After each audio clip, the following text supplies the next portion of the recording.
Guys, இப்போ நம்ம என்ன பண்ண போகிறோம்னா தக்காளி வெங்காயம் வதக்கி அது கூட 2 முட்டையை உடச்சி ஊற்றி டூமோட் அது கூட சேர்த்து வச்சு வணக்க போகிறோம். வாங்க எபிசோடுக்குள்ளே போகலாம்.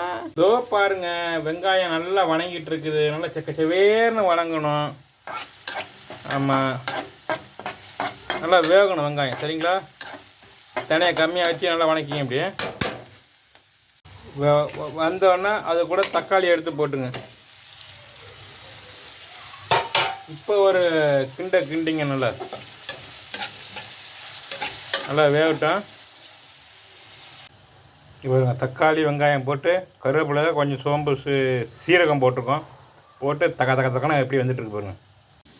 அப்படியே என்ன பண்ணோம்னா 2 முட்டையை உடச்சி ஊற்றி அப்படியே ஃப்ரை மாதிரி பண்ணிட்டோம். தண்ணி ஊற்றல, வெறும் எண்ணெய், உப்பு, வெங்காயம், தக்காளி, கொஞ்சோண்டு பொடி, அவ்வளோதான்.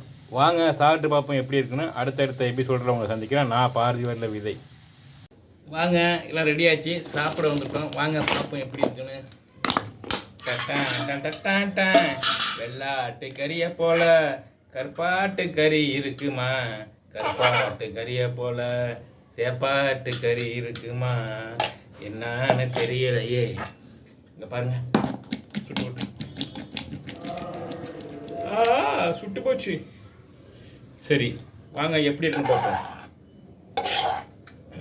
நல்லா சூடாக இருக்கு.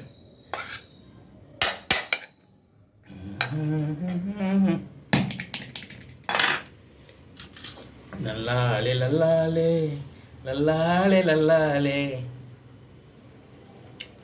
சரி, ஏதோ ஒன்று வயிறு பசிக்க நேரத்துக்கு சாப்பிட்டு தான் ஆகணும். அதனால் சாப்பிட்றேன். இன்னும் எப்படி சாப்பிடுங்க. மணி 2 கலாச்சு. நல்லா தான் இருக்கு. கொஞ்சோண்டு உப்பு புல் அதிகமாக போச்சு. சரி, சூடாக இருக்கும்போது சாப்பிடுவோம்.